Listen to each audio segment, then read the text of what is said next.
चरण। गाइए।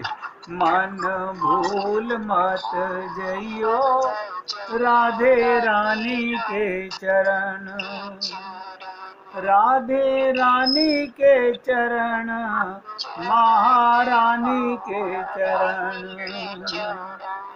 राधे रानी के चरण, महारानी के चरण।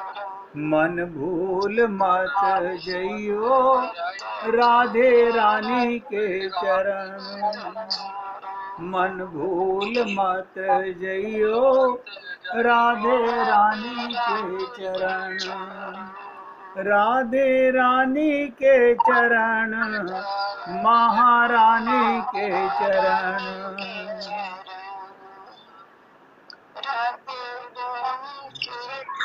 बहुत सुंदर,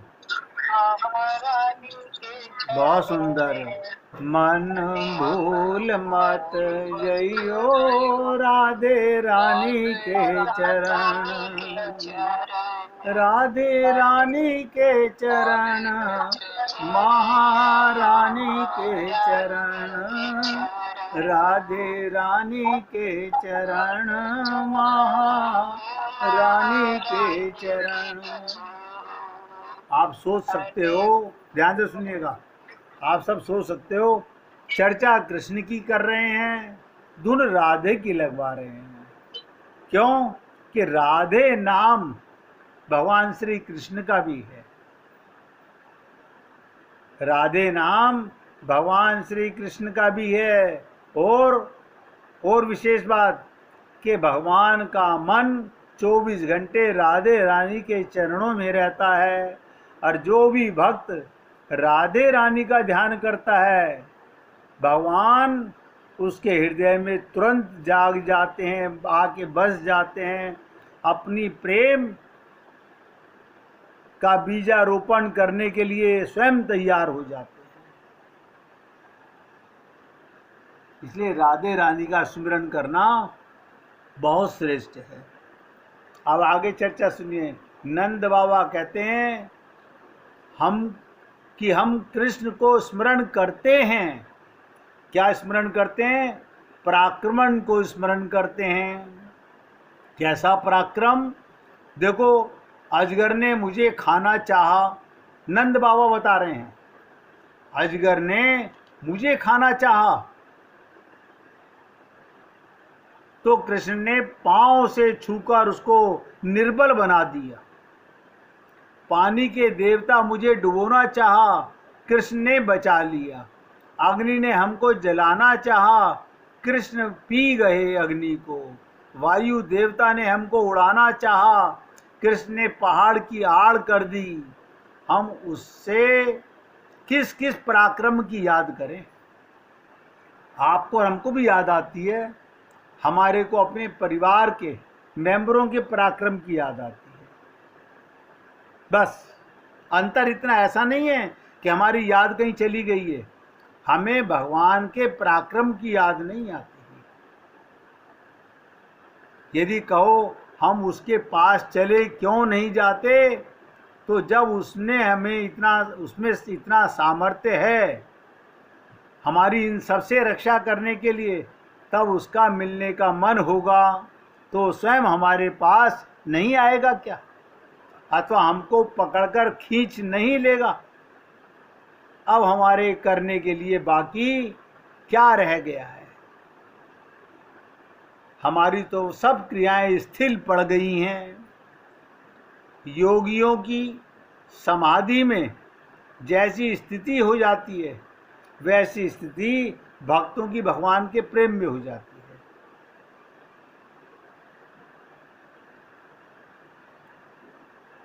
अब ध्यान से सुनिएगा, भगवान के स्मरण की विशेषता कहते हैं, श्री कृष्ण का स्मरण करने पर सारे साधन अपने आप ही आ जाते हैं। आपको पता नहीं, एक राजे मोहब्बत बता रहा हूं। कृष्ण का प्रेम आपके हृदय में लगा, सारे देवता देवताओं को बुलाना नहीं पड़ेगा। देवता आपके पीछे पीछे दौड़ने लगेंगे, आपकी सेवा करने लगेंगे, आपकी सहायता करने लगेंगे। आपको ये जो सुख सुविधाएं आप लोग अब चाहते हो, ये सुविधाएं चाहोगे नहीं, अपने आप मिलने लगेंगी। अब तो चाहकर भी नहीं मिलती। लेकिन इन सुख सुविधाओं से आपका कोई सरोकार नहीं रहने वाला। ये स्मरण की विशेषता है।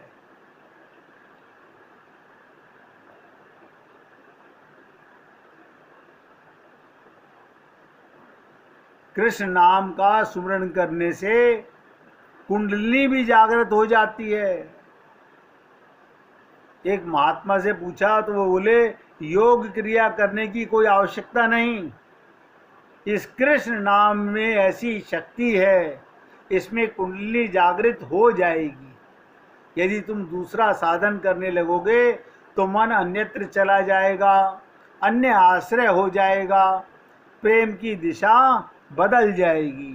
प्रेम का स्वभाव वो एक दिशा में चलता है, तब तो पूरा रहता है, अन्यथा इधर उधर चलने पर गड़बड़ हो जाती है।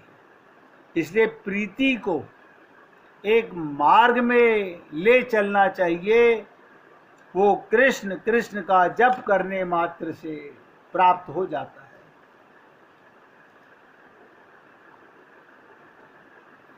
और आपको ताज्जुब होगा सुन करके, भगवान श्री कृष्ण उनसे प्रेम करने वालों को उनके पराक्रमों का स्मरण होता है।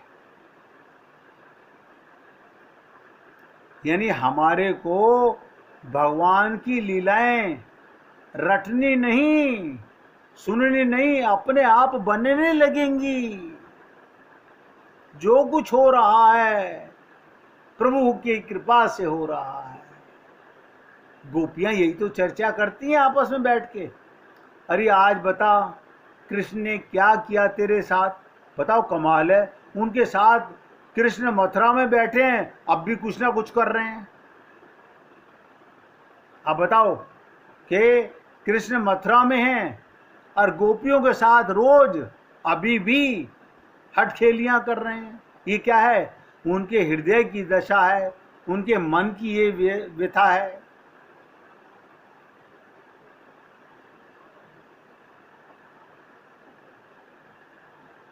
इसलिए भगवान से प्रेम करने वाले भगवान के पराक्रम को याद करता रहता है।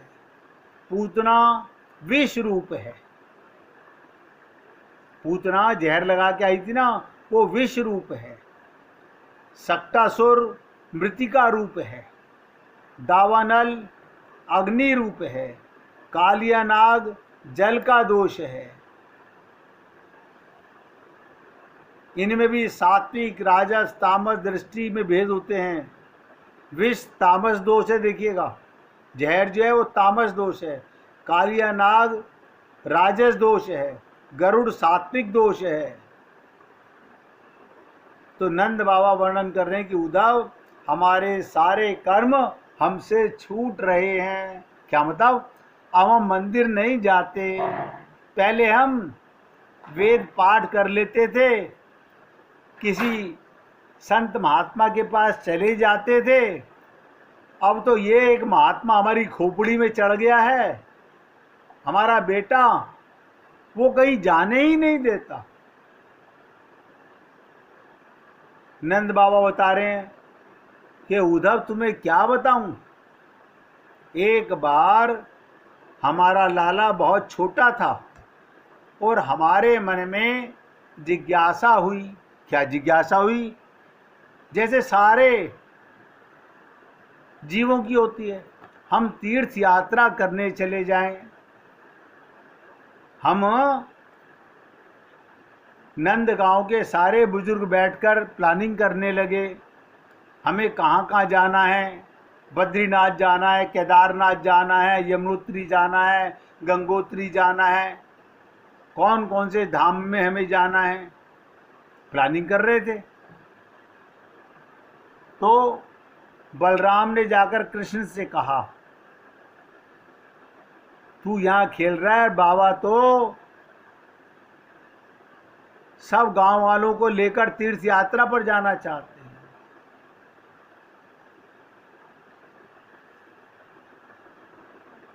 तो भगवान ने क्या लीला की कि वृंदावन में, ध्यान से सुनो, 84 कोस में सारे तीर्थ यहीं पर बुला लिए। अपने आप वहां पर उत्पत्ति हो गई। भगवान चाहें तो क्या नहीं कर सकते। और अपने माता पिता को और ग्वाल वालों को सबको लेकर के 84 कोस की परिक्रमा कराई, उनको दर्शन कराए। इसी 84 कोस में आप जितने तीर्थों में हमारे पूरे हिंदुस्तान में घूमते हो, सब यहीं पर हैं, अंदर ही हैं, इसके बाहर नहीं है। और जहां जाओ वहां पर कृष्ण नाम का पराक्रम देखने को, सुनने को मिलता है। तो नंद बाबा और यशोदा सोच रहे हैं, लो हम बद्रिका आश्रम गए, वहां कृष्ण की चर्चा। हम जिस भी तीर्थ में गए वहां चर्चा तो इसी की हो रही है। अरे हमारे घर में बैठा हुआ है। अब आप सोचिएगा, आपके हृदय में सबके परमात्मा विराजमान है। कभी आपने अपने हृदय में यात्रा करने का प्रयत्न किया है? क्योंकि हमारा मन बाहर ढूंढ रहा है, हमारे मन में बाहरी भटकाव है कि वहाँ है, वहाँ है, वहाँ है। और भगवान कहते हैं, मोह को तू क्या ढूंढे रे बंदे, मैं तो तेरे पास में। आपके हृदय में भगवान बैठा हुआ है।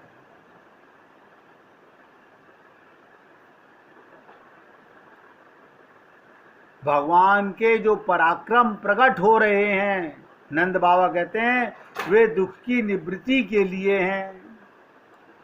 इंद्रियों के मालिक हैं इंद्र। ध्यान से सुनिएगा, हमारी जो इंद्रियां हैं इनका मालिक है इंद्र। कर्म का दोष निवृत्त करने के लिए श्री कृष्ण का प्रेम, पराक्रम, गोवर्धन धारण, इस प्रकार आकाश के दोष की निवृत्ति के लिए व्योमासुर, प्राण के दोष निवारण करने के लिए प्रलंबासुर, धर्म के दोष निवारण करने के लिए वृषभासुर, और देहाध्यास के दोष के लिए निवारण करने के लिए धेनुकासुर। हर लीला के पीछे कुछ कहानी है। श्री कृष्ण ने इन पराक्रमों का रहस्य यही है कि इनका जब स्मरण होता है सारे दोषों की निवृत्ति हो जाती है। आप देखिए, ये नंद बाबा ने, यशोदा ने जो कहा कि यमराज बार बार आके लौट जाता है, क्या वजह? अरे जब जाओ वो कृष्ण नाम ले रहे होते हैं। मैं छू नहीं सकता, मैं दूर से पैर हाथ लगा के चला आता हूं, मेरी हिम्मत नहीं। जो कृष्ण नाम में, राम नाम में, परमानंद में गोते लगा रहा हो, उसके मैं शरीर को कैसे ले जा सकता हूं? ये है इस नाम की महिमा, स्मरण करने की महिमा।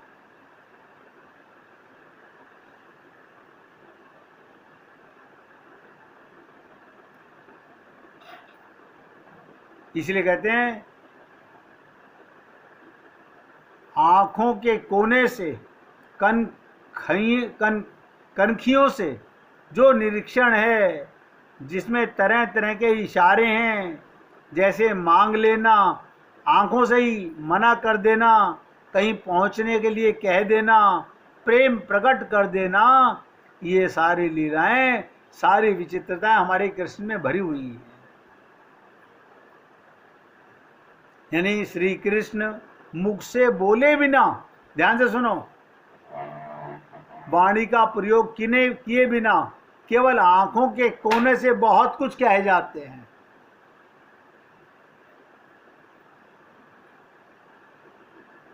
भगवान की आंखें जादू भरी हैं। हमारे गुरुदेव का एक वो भजन है ना, ओ रे जादूगर श्याम तू बड़ो ही जादूगर। वो भगवान ऐसा जादूगर है, उसका अंग अंग जादू करता है,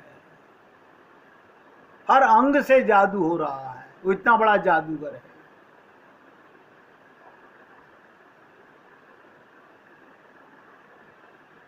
श्री कृष्ण वीणा का प्रयोग किए बिना, ध्यान से सुनो, भगवान वाणी का प्रयोग किए बिना आंखों के कोने से बता देते हैं। जैसे कहना हो कि गोपी तुम हमारी प्राण हो। अब ध्यान से सुनिएगा, भगवान को गोपियों से कहना हो कि गोपी तुम हमारी प्राण हो, तो ये आंख से कह देते हैं, उसमें भाव का माधुर्य है, आर्त है, याचना है, वो ललित है, कलित है, बलित है, भिन्न भिन्न भावों का प्रदर्शन आंखों से कर देते हैं। भगवान की एक इंद्रिय सारी इंद्रियों का काम कर सकती है, हमारी एक इंद्रिय एक ही इंद्रिय का काम कर सकती है। एक बार मैया और बाबा दोनों सामने खड़े थे। मैया ने कहा, लाला मुझसे प्रेम करता है कि बाबा से? क्या कहा? मुझसे प्रेम करता है या बाबा से? दोनों सामने खड़े हैं। तो बाबा ने कहा, नहीं लाला, हमसे ज्यादा प्रेम करता है। मैया बाबा दोनों बोल रहे हैं। फिर दोनों ने कहा, अच्छा लाला से पूछ लेते हैं।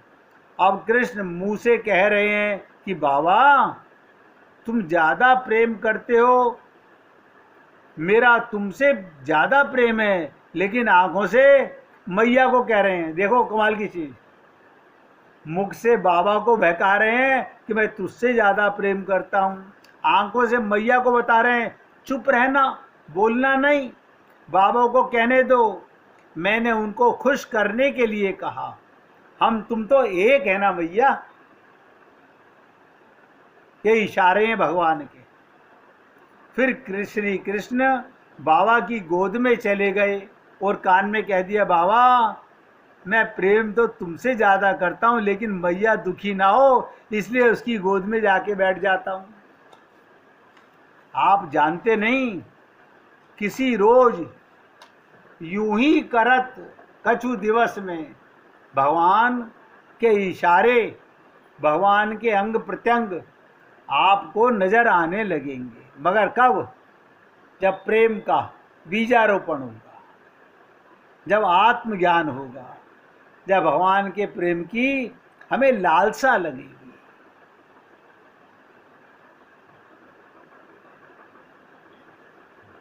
तो भगवान लीला कर रहे हैं, जोर जोर से बोलते हुए, ना ना मैं मैया के पास रहूंगा। मैया की गोद में चले गए, बाबा की गोदी से उठा मैया के पास चले गए। पर श्री कृष्ण के ध्यान की लीला, जो लोग उनके बाल चरित्र का अनुकरण की दृष्टि से, अनुसंधान की दृष्टि से पढ़ते हैं, उन लोगों को समझने में ये आने वाला नहीं। ये तो कृष्ण का प्रेम पूर्वक ध्यान करने वालों की मनोवृत्ति पकड़ने के लिए। आपका मन जब भगवान के प्रेम में झूलने लगे, लीलाओं में खोने लगे, हाथों से काम करते करते मन भगवान की लीलाओं में चला जाए, तब समझिएगा। ये सब बातें नंद बाबा उद्धव जी को बता रहे हैं। श्री कृष्ण कभी हंसते हैं, कभी मुस्कुराते हैं, देखने वाला पागल हो जाता है। स्वजनों को उन्माद प्रदान करने वाले, आपको एक उदाहरण सुनाऊंगा। उदाहरण सुनने से पहले एक बार बहुत प्यार से भगवान का कीर्तन करेंगे। जो रस बरस रहो बरसाने, जो रस बरस रहो बरसाने, सो रस तीन लोक में नाही,